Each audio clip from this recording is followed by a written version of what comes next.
Kitchen ടേസ്റ്റിലേക്ക് എല്ലാവർക്കും സ്വാഗതം. ഇന്ന് നമുക്ക് ഒരു ചക്കയവിലുണ്ടാക്കാം. ഇന്നലെ എനിക്കൊരു ചക്ക ഇട്ടിട്ടുണ്ടായിരുന്നു. അപ്പോൾ അതിൻ്റെ ചുളയെല്ലാം കൂടി ഞാൻ എടുത്തു. ബാക്കി മടൽ, ഒരു ശകലം ചുള എല്ലാം കൂടി നമുക്കൊരു അവിയൽ വെക്കാം. അതിന് വേണ്ട സാധനങ്ങൾ: വെള്ളരിക്ക വേണം, അച്ചിങ്ങ പയറ്, പടവലങ്ങ, ചക്കയുടെ ചുളയും മടലും കൂടെ 2-3 എണ്ണം, ചക്കക്കുരു, പച്ചമുളക്, മാങ്ങ. ഇത്രയും നമുക്ക് ഒന്ന് അരിഞ്ഞുകൊണ്ട് വരാം. ഉണ്ടായിരുന്നു. ഞാൻ മുരിങ്ങയ്ക്കയുടെ കാര്യം പറയാൻ പറഞ്ഞത്. മുരിങ്ങയ്ക്ക ഞാൻ ഒരു മുരിങ്ങയ്ക്ക എടുത്ത് അരിഞ്ഞിട്ടിട്ടുണ്ട്. നമുക്കിനി ഒരു 6 പച്ചമുളക് നമുക്കൊന്ന് ഇച്ചിരി നീളം കൂടിയ പച്ചമുളക് വേണ്ടി ഞാൻ നെടുവേ മുറിച്ചിടുവാണേ.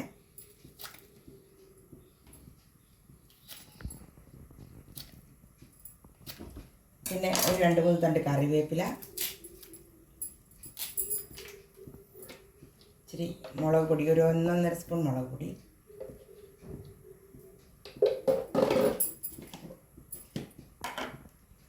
ഒരു സ്പൂൺ മഞ്ഞൾപ്പൊടി,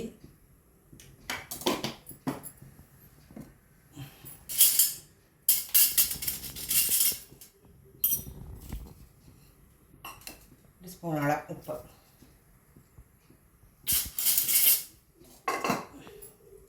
നമ്മളിപ്പോൾ അടുപ്പ് കത്തിച്ചിട്ടുണ്ട്. അത് ആവി വരട്ടെ. മൂടി വെച്ച് കൊടുക്കാം. അരപ്പ് തയ്യാറാക്കണം. അതിന് വേണ്ടിയിട്ട് ഞാൻ അരമുറിക്കുള്ളിൽ തേങ്ങ എടുത്ത് വെച്ചിട്ടുണ്ട്. അപ്പം അതിലോട്ട് ഈ ഒരു സ്പൂൺ ജീരകം ഇത്രയായിട്ട് നമുക്കൊന്ന് അരച്ചുകൊണ്ട് വരാം. ഞാൻ ഇടയ്ക്ക് ഒന്ന് ഇളക്കി കൊടുത്തായിരുന്നു. അപ്പം 3/4 വേവായപ്പം മാങ്ങ ഇട്ടു. ഒരു മാങ്ങയുടെ ഒരു പകുതി മാങ്ങ ഇട്ടു. പുളിയുള്ള മാങ്ങയായിരുന്നുകൊണ്ട് ഒരു പൂള് മാങ്ങ മതിയായിരുന്നു. അരപ്പും കൂടി ചേർത്ത് കൊടുക്കാം നമുക്ക്.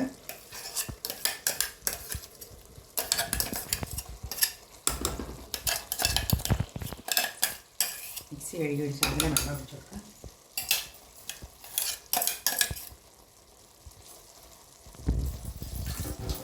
ഇത് വെള്ളം ഒഴിക്കേണ്ട ആവശ്യമില്ലായിരുന്നു. എന്ന് വെച്ചാൽ വെള്ളരിക്കയിലും പടവലങ്ങയുള്ള വെള്ളം കൊണ്ട് ഈ കഷ്ണമെല്ലാം വെന്ത് നല്ല സെറ്റായിട്ടുണ്ട്. നമുക്കൊന്ന് അരപ്പൊന്ന് വേകട്ടെ.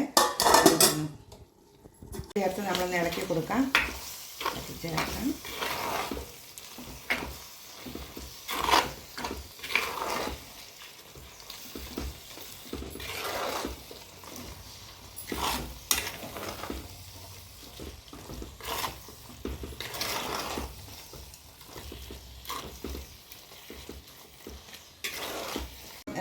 വെന്തിട്ടുണ്ട്. എല്ലാം റെഡി ആയിട്ടുണ്ട്. ഞാൻ ഉപ്പെല്ലാം നോക്കി, എല്ലാം കറക്റ്റാണ്. നമുക്കിനി കുറച്ച് പച്ച കറിവേപ്പില ഇട്ട് കൊടുക്കാം. കുറച്ച് വെളിച്ചെണ്ണയും കൂടി ഒഴിച്ച് കൊടുക്കാം.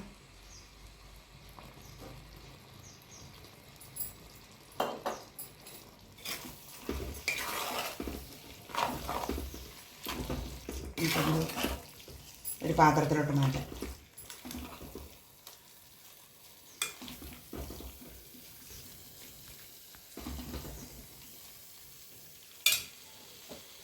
അപ്പോൾ നമ്മുടെ സ്വാദിഷ്ടമായ ചക്ക അവിയൽ റെഡി ആയിട്ടുണ്ട്. എൻ്റെ ഈ വീഡിയോ ഇഷ്ടമാകുകയാണെങ്കിൽ ലൈക്ക്, ഷെയർ, സബ്സ്ക്രൈബ് ചെയ്ത് സപ്പോർട്ട് ചെയ്യണം.